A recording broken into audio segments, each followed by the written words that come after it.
Guys, so namin din sa dagat guys. So namin yung isla guys, kaya mga tuwa guys. Diyan pa ako, kapitay-pitay gani guys. Na, kita pala guys. So muna mo guys kay wala ko may dikaon guys. Muna mo isang guys, balawbawan o panit o bugaongon guys. So comment na sa amo ang kwento sa dagat guys. So kinahanglan kay may og comment sa mong followers.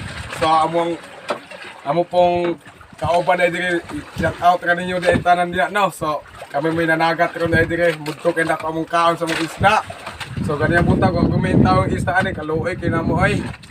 Wag gimintaw na ani gyud. So comment naman sa mong isda kung kinsa tay mo palit diya.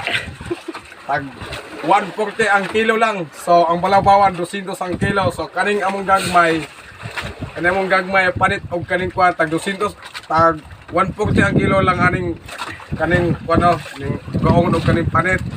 So okay guys. Panagbo ka mo niya dito.